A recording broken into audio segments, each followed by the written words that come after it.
Good morning. This is the second Dharma talk on the 6 items of heedfulness for daily application. If you have the scripture with you, they are on page 44. There are many self-help books like 5 Habits or 7 Habits of Successful People. So they all say these are the most essential and important habits you need to be successful in your life.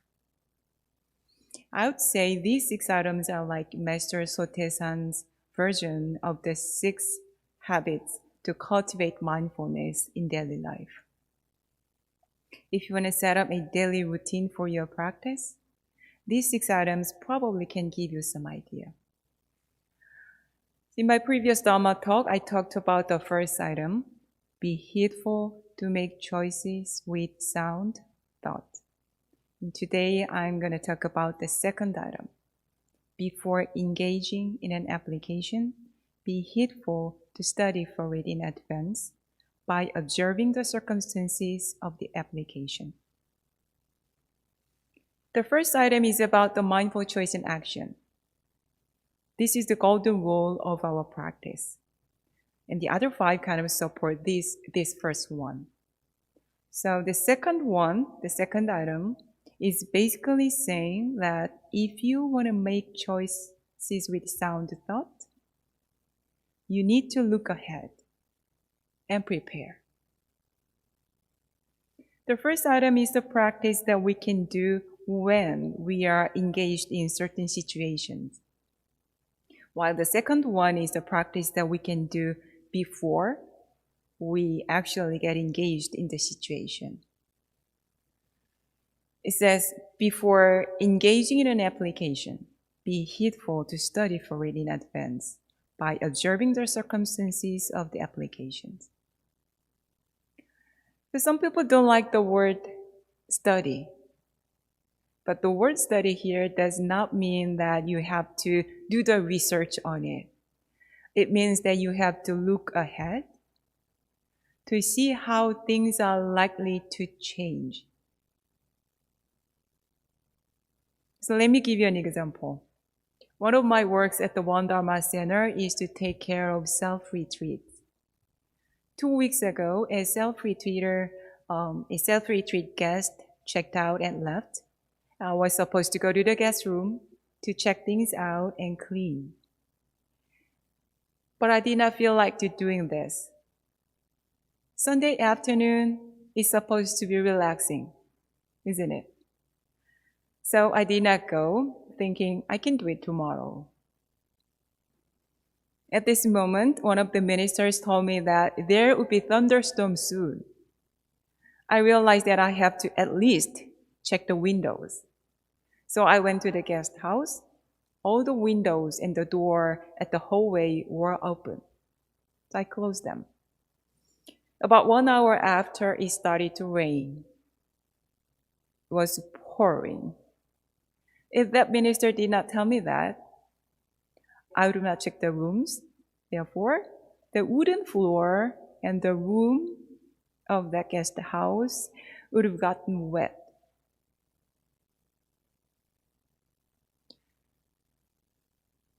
As you see from this example, to study in advance by observing the circumstances is something that anyone can do it, but not everyone does it.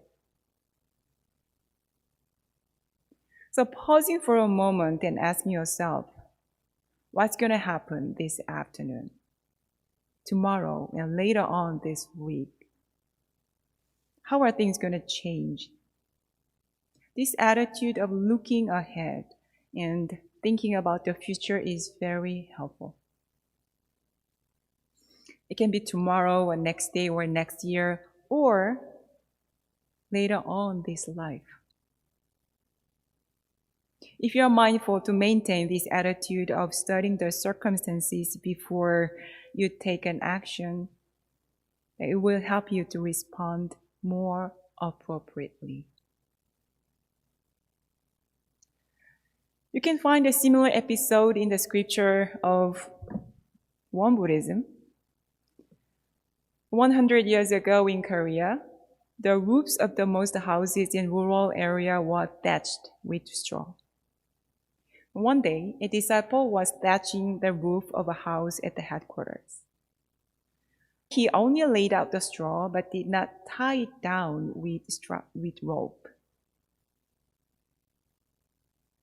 The founding master said, "If a strong wind blows in the middle of the night, then won't all the work you did go for naught?" But the disciple replied, "Well, the wind in this area is not so severe." So he left it as it was. I can relate. That night, a strong wind arose unexpectedly and blew away the newly thatched roof. The disciple was mortified and said, "You, O great master, foresaw with your supernatural power what would occur and warned me about it. But in my folly, I disobeyed your order and met with this disaster." The founding master said, "You did not listen to me when I instructed you in a sound and proper way. But it is even worse that you now turn me into a psychic. How will your road ahead not then be fraught with danger? You must correct your thoughts, and from now on, conduct yourself in all matters by only pursuing the sound and proper way."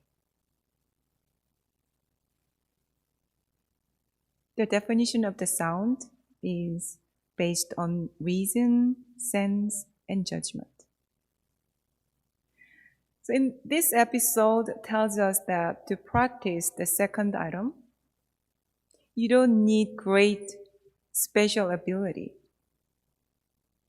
But it is more like following the proper and reasonable path.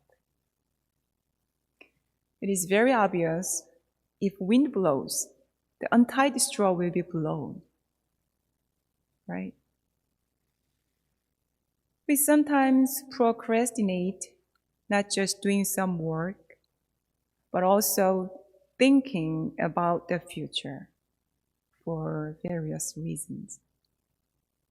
It may be because you are afraid of something and just want to avoid or ignore it even when it is obvious. I have to confess that among the 6 items, this one is the most challenging one to me. I tend to go with the flow if I put it in nice words. Instead, in other words, I procrastinate. I know very well how much suffering and anxiety we experience when we fail to prepare things ahead, and how much joy, peace, and contentment it will bring once we practice this. If you think about how different you feel when you arrive 5 minutes earlier at the meeting or gathering instead of 5 minutes late, then you will easily understand this.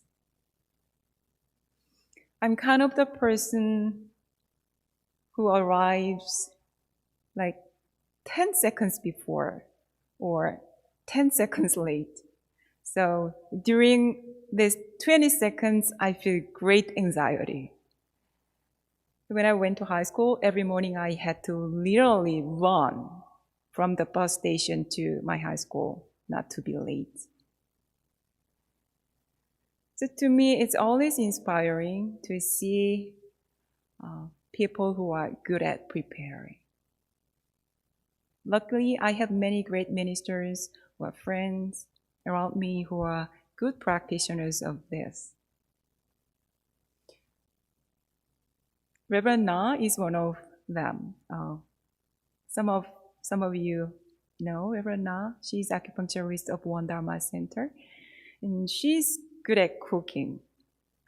If I watch her cooking, it seems so easy.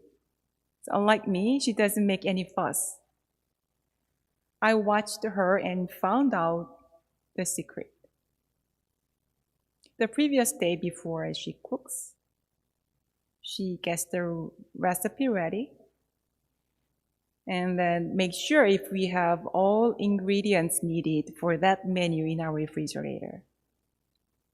If she cooks for lunch, then she trims the vegetable right after the breakfast. This is why when I see her cooking, it looks easy and smooth. So if you learn to practice the second item, you'll be ready for anything, from regular work and personal events to crises of all kinds, to major losses and life changes. Let me give you another example. Korea's response to COVID-19 can provide a lesson for the other countries. Before there were any cases of novel coronavirus confirmed in South Korea, KCDC, the Korea Centers for Disease Control and Prevention, established testing methodology on January 4th. 3 days before, Chinese authorities identified the virus and started testing suspected cases on January 9th.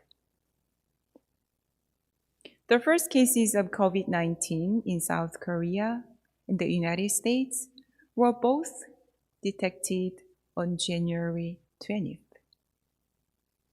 By early March, South Korea was capable of running as many as 20,000 tests a day, with 5 firms churning out kits for domestic use and export. One of the KCDC experts said in the interview with Reuters, "We might be a bit overreacting at that time with just a few domestic infections, but there were substantial possibilities it would reach pandemic levels indeed." From this example, we can tell that the more responsibility we have, the more necessary it is to follow the second rule of heedfulness of preparation. My current responsibility as a minister is doing my job at the One Dharma Center. As a way of practicing the second item, I try to maintain my early morning routine. Before I start the day, I check my calendar and prioritize things that I have to do during the day. At the beginning of the month, I do the same thing for the month. I try to expand the focus to a larger periods, even next year and beyond, which is not easy for me. Actually, it took long for me to make these simple things my routine. I'm still learning how to practice the second item, but I know that it's a matter of training, not of innate ability, because I can feel the progress. So lastly, let me talk about the question that I often hear. It is about the relation of the first item and the second item. Some people might ask, isn't mindfulness about being with the present moment and fully appreciating what's happening right now? While others might ask, if we only stay at the present moment, not thinking about the future, how can we improve ourselves? So they sound contradicting. Let's say you are traveling in France and want to go to a museum. To get to the museum, you can ask the direction to people on the street, or you may try to find the road sign. From the perspective of the first item, which is the mindful choice and action, you are doing very good and there's nothing wrong. You are not attached to anything and responding appropriately to each moment, to each person. But what happens is that people show different directions. So you end up spending too much time on the street. So when you arrive at the museum, it's almost closing time. This is possible scenario. You can still say, it's fine. Anyway, I enjoy the day. However, what if you downloaded a map and studied the direction before you started? It will make it so much easier to get to the museum and probably guarantee that you can enjoy the whole museum with enough time. This explains that the present moment awareness or mindful choice and action may not be complete without the awareness of the future. It's possible to have present moment awareness while you are downloading the map at the hotel the previous night and consciously thinking about where you are going tomorrow or later on next week, whatever it might be. The problem arises when you get caught up in that thinking and drift off and get involved in unproductive types of thought. Let's say that you become too anxious about going someplace that you've never been to. So you start to search the internet to find out how to get to the museum and spend all night to find out all the related information. When you are in this state, you lose your awareness of the present moment.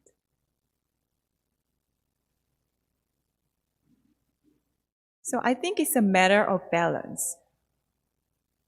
We can be on guard for times in which our ruminations about the future are unhelpful and unnecessary. And we can look for ways to wrestle our thoughts away from a brain that spends too much time focusing on the future. Again, it is a matter of training, not of innate ability.